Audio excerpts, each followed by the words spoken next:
Our final guest this evening is the author of Vessel Poems, winner of the Midwest Book Award and an Oprah.com pick for 12 poetry books to savor. She has been honored with the Gwendolyn Brooks Poetry Award, the Margaret Walker Short Story Award, and the Aquarius Press Legacy Award. Named one of the 25 writers to watch by the Guild Complex, and one of Lit 50 Who Really Books in Chicago by New City, she currently serves as the poetry editor for Northwestern University Press Tri-Quarterly Books. In addition, she is a sales and community outreach manager, working with communities across the globe on literature focused in the humanities. Please put your hands together for Parneshia Jones.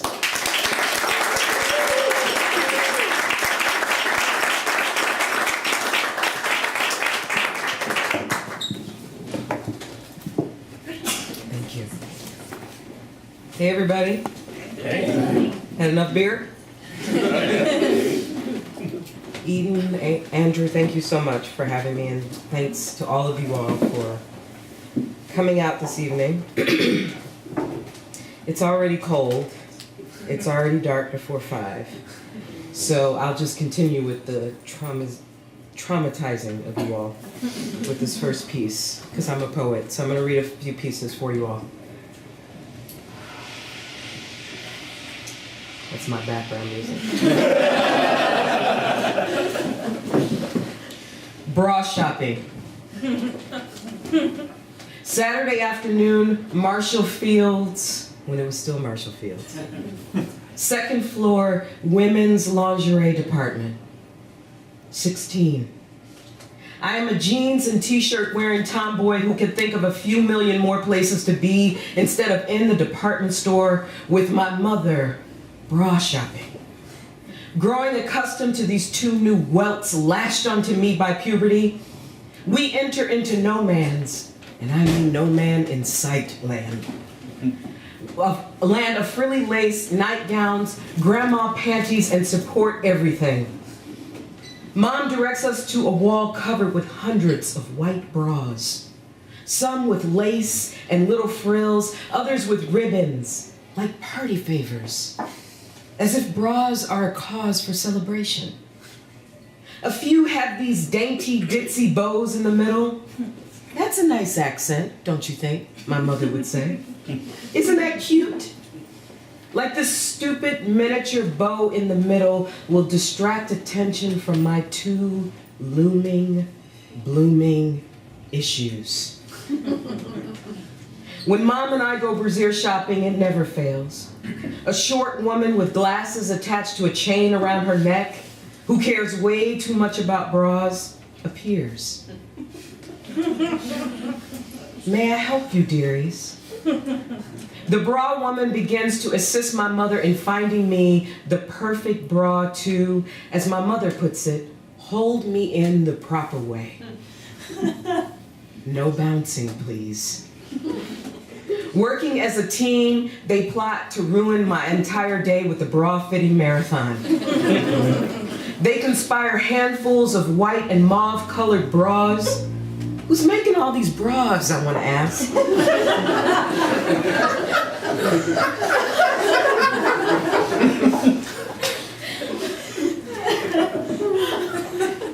What size is she? The nosy bra woman asked. You want something that will support them, honey. The bra woman winks while my mother inspects. Oh, she's a good size. She's way out of that training bra phase. I want her to have something that will hold them up proper. Then,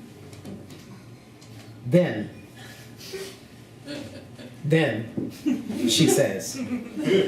Like they're two midgets I keep strapped to my chest.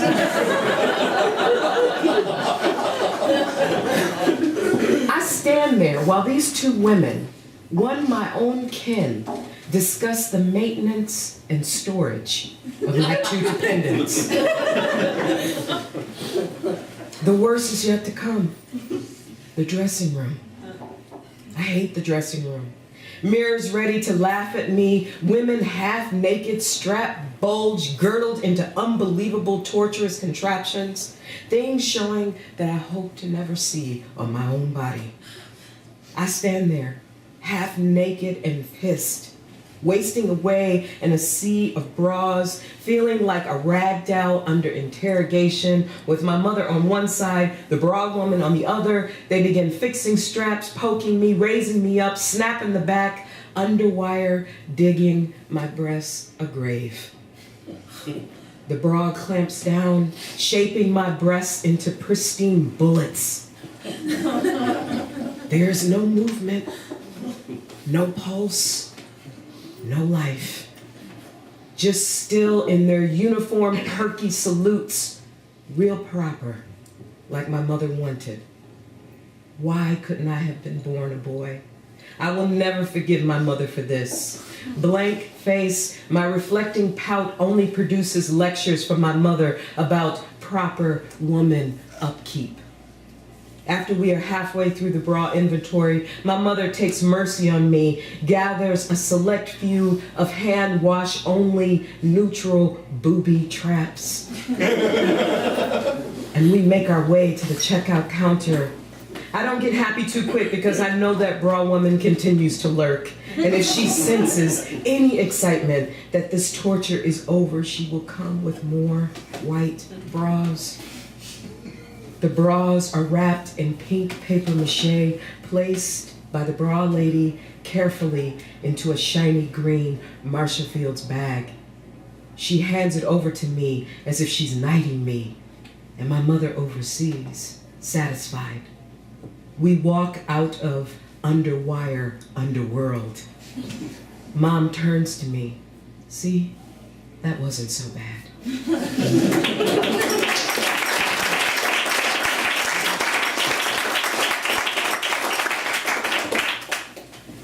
My mother's here. So let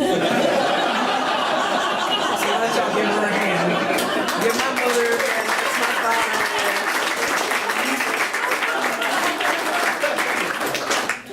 Cheaper than therapy. Bring her to my readings. So when I read this poem, I always have to ask folks this question. It's a couple questions. Who remembers their first kiss? Good? No. You're the most vocal group. All right, so we'll go a little deeper. Who remembers their first French kiss? Oh, yeah. A lot better. Happier faces. Okay. All right. I'm leading into something here. French kiss. 2 weeks of boyfriend and girlfriend. A holy matrimony of young. The summer before high school gives us lukewarm days at James Park, trips to the gas station for blue Slurpees and ice cream sandwiches. Barely cracking the code of 13. We decide to honeymoon in the stairwell of his parents' apartment. Sweat and dreamsicle tinge fingers try to find their place in all this confusion. Should I put my hands here, like the movies? Practices on pillows and back of the hand, spying on my older brother's makeout sessions, sneaking into the double feature matinee of Indecent Proposal and Poetic Justice, determined to master Demi Moore's subtle gaze at Robert Redford, or Janet Jackson artfully sucking the lips off of Tupac. Me giggling with my girlfriends, boasting I could do that with a boy named Kenny. I talk too much. Standing between our shadows, the window lowers its sundial to give us afternoon mood lighting. Our stomachs not together, scared to keep going, too scared to turn back now. He tries hard to be the man in all of this, but there's no man here, nor is there woman, just young, scared, and too late to turn back now. His eyes ping-pong back and forth across my face as if I were a puzzle, a riddle he's trying to solve. Don't be scared. Neither one of us can remember who said it. He closes in on me, slow motion style, just like the movies. The tips of his fingers touch my brand new hips. I, giraffe neck, lean back further and further as he comes closer and closer. His lips, an objects may appear larger than they are situation. This is not like the movies. My eyes close and I try to see with my lips, waiting for the touch. We stop breathing. Mouths position into a lock. Weak knees almost make us lose our balance. My top lip waits for his bottom lip. My bottom lip quivering, chin and nose appalled, trying to stay out of the way of the close encounters. I hear our heartbeats. They jumpstart my breathing. Out of nowhere, his lips move into a drawbridge motion. My eyes pop open, stunned by the French connection. I shut them back quickly, as if I'm part of some tongue-lashing horror flick. This is not like the movies. Nice, he says.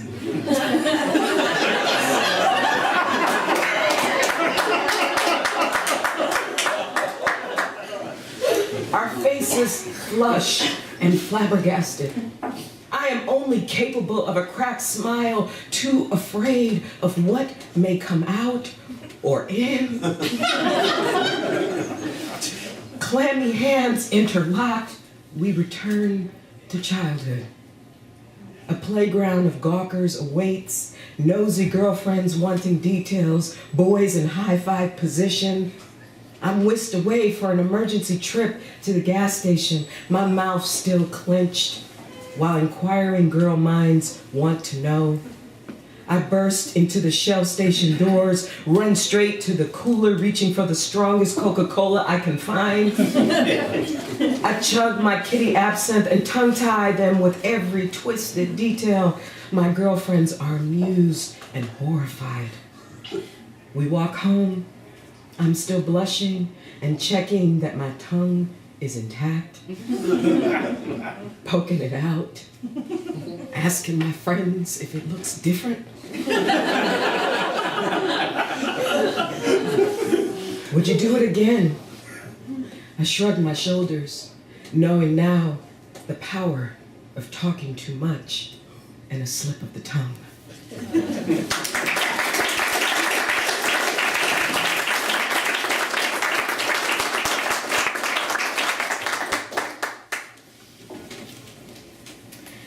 So I love to write about food. And this is one of the food capitals of the world. I don't care what anybody says. So I'm just gonna read one last piece and then I'm gonna, I haven't eaten dinner, so I'm closing with food. But we're all in Chicago, and I think it's one of the greatest places on the planet to be. And you all are helping to solidify that point. So it's Chicago, it's cold, and Chicago-style Italian beef. Do you want it dry, wet, or dipped? Sweet or hot? Take a trip to Planet Southside. Stockyards of old world chows and arrivedercis, turn of the century Italians, unpacking rolling pins and meat sauce, and the family secret, sotto aceti, made under the Pope's Sunday blessings and stonewall kitchens of rosaries and wooden spoons. The secret, sotto aceti, carried in glass jars and silk-lined suitcases across the ocean, settled into garlic-scented kitchenettes, nestled in neighborhoods hidden in the south and west crevices of a big-shouldered city. Big hip beef spiced with Mama Francesca's pepper flakes or Mama Luisa's garlic mix, slow roasting, don't rush it, you have time. Go make love, carry out a vendetta.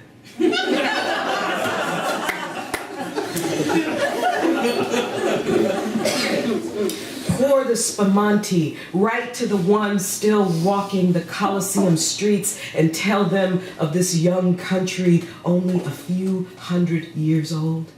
This Midwestern place of wind, wide lake, and white lightning. Tell them this is home now. Razor the beef into whispers, cascading into a baptism of its own broth.